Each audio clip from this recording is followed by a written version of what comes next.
और अब आपकी बारी भी आएगी। आप फौज में आ जाए, फिर आपकी बारी है। पढ़वाओ भाई, इनको पढ़वाओ। फौज को बारी की जरूरत नहीं है, फौज को बारी की जरूरत नहीं। आपको चले साहिब सदर और मेहमान खुसूसी कह रहे हैं, आप जनाब शेर सुनाइए। ये फिल्म की तैयारी करते हैं।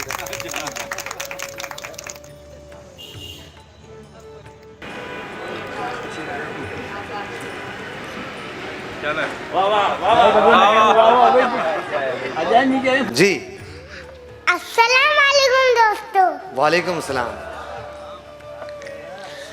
इरशाद। पानी देते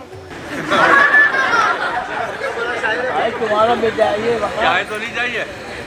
आप हमारे मुशायरे भाई इनको पानी पिला के।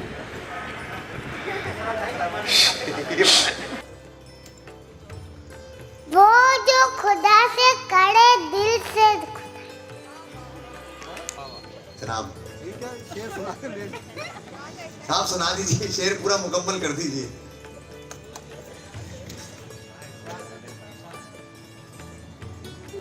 जैसे वो भागा उसके सामने भाग गया।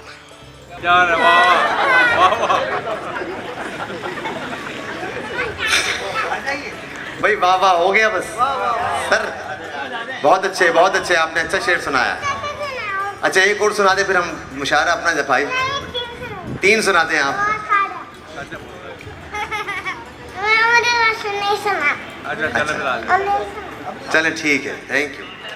मैंने एक जगह एक अच्छी सी पोस्ट देखी, मैं आपके साथ शेयर करता हूँ कि बहुत सारी मसाजिद में बच्चों को, जो छोटे बुजुर्ग अपने साथ बच्चों को ले जाते हैं और बच्चे वहाँ पर खेलते भी हैं, नमाज में कलाबाजी भी खा जाते हैं, तो बहुत सारे लोग उनको डांट देते हैं और वो डांट उन पर ये असर करती है कि फिर वो मस्जिद जाना छोड़ देते हैं।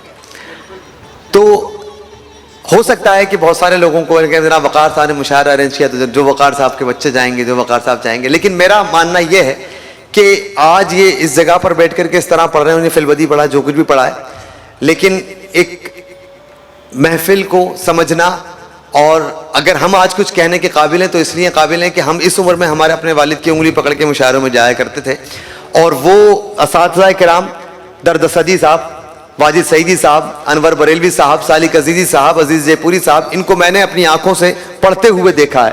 तो ये बकौल शेख सादी के बगुफ्ता मन गिले नौचीज बूदम वलेकिन मुद्दते बागुल नशिस्तम जमाल हमनशी दरमन असर कर वगरना मन हम खाकम के हस्तम।